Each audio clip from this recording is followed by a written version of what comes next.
Hola chicos y chicas del Liceo Lucila Godoy Callaga, espero que todos se encuentren muy bien. Vamos a otra clase de PREU.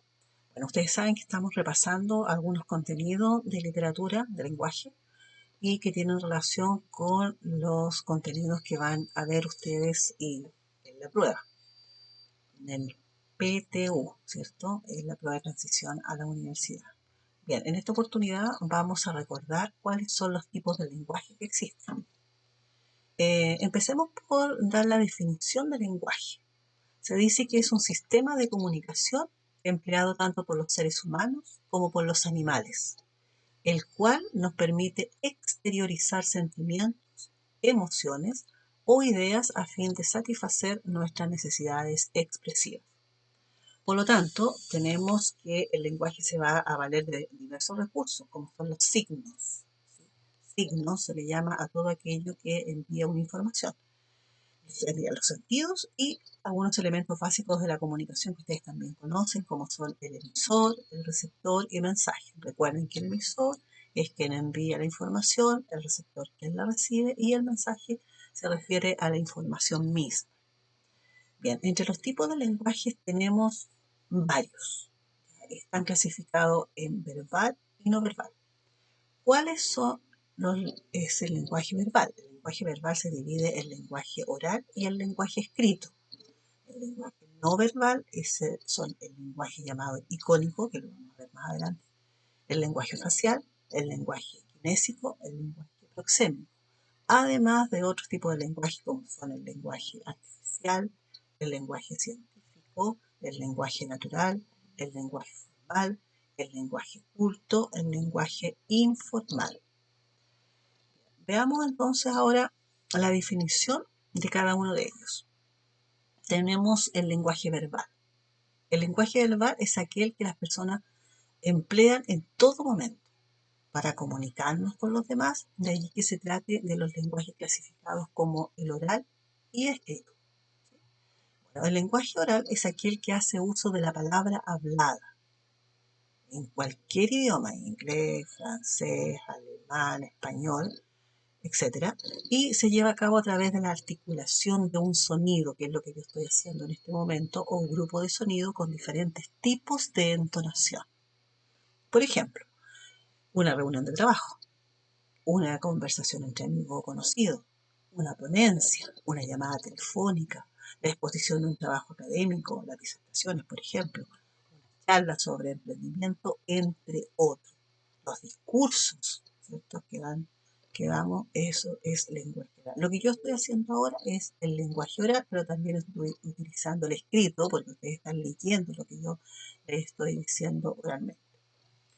Bien, en el lenguaje escrito, vamos a decir que es aquel que se vale de la representación gráfica de las palabras habladas. ¿Cierto? Lo que yo estoy haciendo precisamente ahora.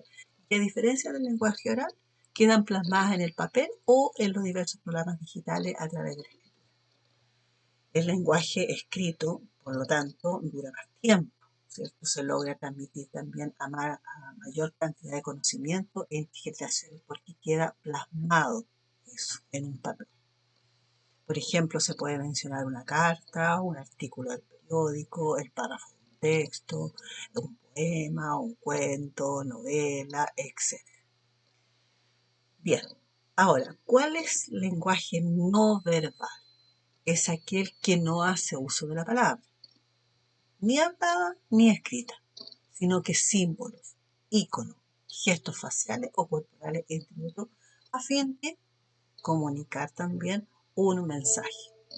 Bueno, dentro del lenguaje no verbal tenemos el lenguaje llamado icónico, que es un tipo de lenguaje que se hace uso de imágenes o iconos para transmitir un mensaje. Y estos están combinados de diversas maneras para representar las características de algo, ¿cierto? Incluso hay casos en que estos iconos forman parte de un conocimiento colectivo, es decir, todos conocen eso, todo aquí en Chile, en Argentina o en otras partes de Europa, por ejemplo.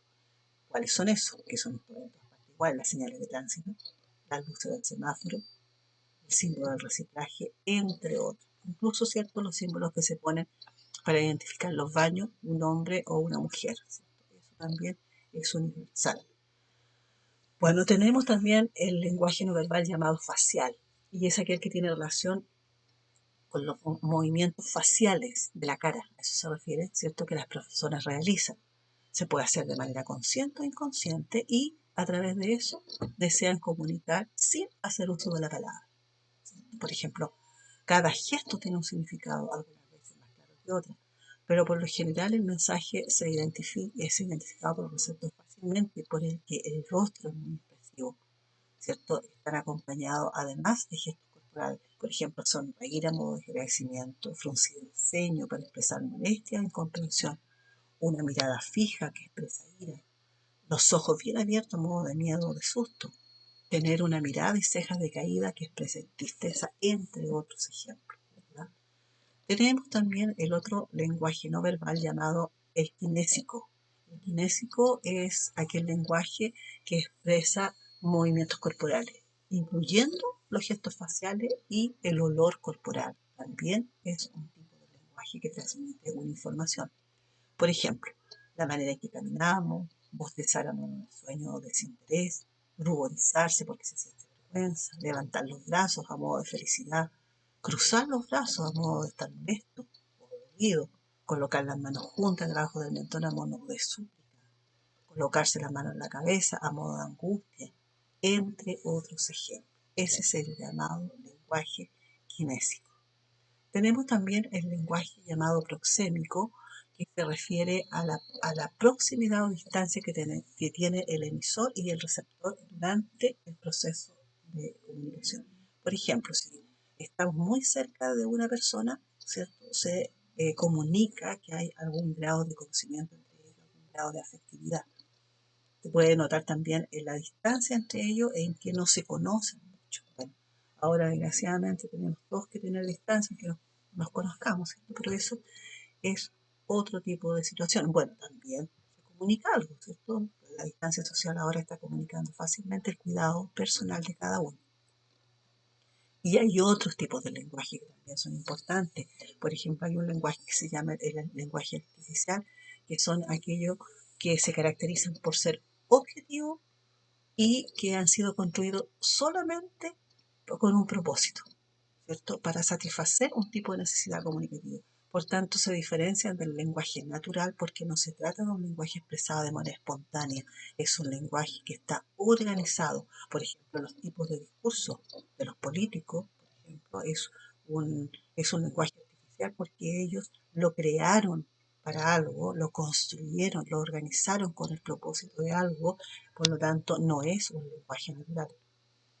Y el lenguaje literario, ese es otro tipo de lenguaje que se clasifica como un lenguaje también dedicado y cuidado, ¿cierto?, para que éste sea leído y recibido por diferentes tipos de lectores, por lo tanto hace uso de un amplio recurso literario a fin de enriquecer las ideas, por ejemplo los poemas, ¿cierto?, y se escriben de manera diferente a cualquier otro tipo, porque hay escritores que son profesionales en el uso del lenguaje y se valen de este lenguaje para recrear relatos, cuentos, novelas, dramas, poemas, obras teatrales, entre otros, y esto se debe a que le dan una gran importancia para describir personajes, hechos, espacios, objetos, instantes, entre otros. Ese es un lenguaje literario que se reconoce muy fácilmente por la manera en que está construido. Otro tipo de lenguaje es el llamado lenguaje científico-técnico, que es el que usa un grupo de personas que se especializan en un área de estudio de las ciencias naturales o sociales a fin de dar a conocer una serie de conocimientos e información. Se trata de un lenguaje que se caracteriza por ser objetivo, es decir, claro y directo, y además es normativo, es decir, se trata de un lenguaje propio de un área por los términos que son utilizados específicamente por esta área. Por ejemplo, el lenguaje y los términos con los cuales se comunica un grupo de médicos cardiólogos son diferentes a los que emplean los ingenieros civiles, por ejemplo. Los programadores utilizan otro tipo de lenguaje, los matemáticos, los jueces, los abogados, entre otros. En ambos casos, cada grupo hace uso de un lenguaje científico o técnico para exponer ideas y conocimientos de interés común con sus propios términos. También tenemos un lenguaje que se llama formal. Y aquí el lenguaje formal es aquel que se emplea en circunstancias de tipo profesional, académico o de formalidad en general, como puede ser, por ejemplo, una actividad diplomática, entre otras, el lenguaje que ustedes pudieran utilizar en una disertación, por ejemplo, porque es un lenguaje que expresa ideas de manera coherente y organizada. También se caracteriza este lenguaje formal por hacer uso de un lenguaje impersonal y de tipo respetuoso. No se emplea un vocabulario coloquial o contracciones de palabras, no se vale del uso de muletillas y se evita la repetición de palabras. Por lo general, en el lenguaje formal se hace uso de pronombres, usted o ustedes, y de términos técnicos o propios de una determinada área. Bien, en el lenguaje natural es aquel que las personas emplean a diario y de manera espontánea para llevar a cabo un acto comunicativo de cualquier idioma. Se caracteriza por un lenguaje que se aprende a medida que las personas van creciendo y que es propio de una cultura y entorno social. El lenguaje que utilizan ustedes en su casa, con sus amigos, con sus más cercanos, con sus pololos, con sus pololas, por ejemplo, es un lenguaje natural, porque no es un lenguaje organizado, no es un lenguaje preparado para, es un lenguaje natural. El ejemplo del lenguaje natural sería la forma de hablar de ustedes, los jóvenes en Chile, el lenguaje de los bebés, por ejemplo, cuando ellos empiezan a hablar o a emitir sonido, ese es un lenguaje natural. También tenemos el lenguaje informal. El lenguaje informal es aquel que las personas utilizamos de manera cotidiana, ¿cierto? Para comunicarnos con nuestros familiares o amigos, y allí sí se hace uso de muchas muletillas o contracciones de palabras. Se trata de un lenguaje que guarda relación con el contexto en el cual se está empleando, porque el lenguaje informal lo utilizamos nosotros con nuestros cercanos, con nuestros amigos, con nuestros amigos. ¿No? De allí que sea común expresar frases cargadas de emotividad según la situación en la que estamos viviendo, con nuestra familia, con nuestros hijos, con nuestros padres. Y sentimos la necesidad de emplear un recurso específico. Ya, por ejemplo, Ana hoy ha sido un día fantástico en la universidad, nos divertimos muchísimo. Todo eso es un lenguaje informal, no lo diríamos nosotros en una situación preparada donde hay personas que no conocemos. Bien, hay un lenguaje que se llama el lenguaje culto y es aquel que se apoya en la riqueza lingüística que posee el lenguaje natural. Por lo tanto, los hablantes no tienen la necesidad de recurrir al lenguaje formal o técnico para desarrollar un discurso fluido y correcto desde el punto de vista gramatical. No es necesario porque ellos tienen una preparación educacional suficiente como para hablar con este tipo de lenguaje. Ahora, ¿cómo lo han adquirido? Tienen hábito por la lectura, amplios conocimientos sobre cultura general, ellos pueden evitar expresarse de manera incorrecta o con vulgarismo, porque la educación se los permite. Por ejemplo, cuando el estudiante habla con su profesor o cuando desarrolla una exposición oral, va a utilizar este lenguaje culto porque lo puede hacer. Este tipo de lenguaje, como dije anteriormente, está relacionado con la educación que recibe el hablante. La educación tiene relación absoluta con el tipo de lenguaje que nosotros utilizamos y nos adecuamos a las circunstancias, ya sea formal o informal. Bien, alumnos, espero que les haya quedado claro los tipos de lenguaje que existen y los ejemplos. En una próxima clase vamos a seguir ahondando en otros contenidos de literatura. Chao, cuídense.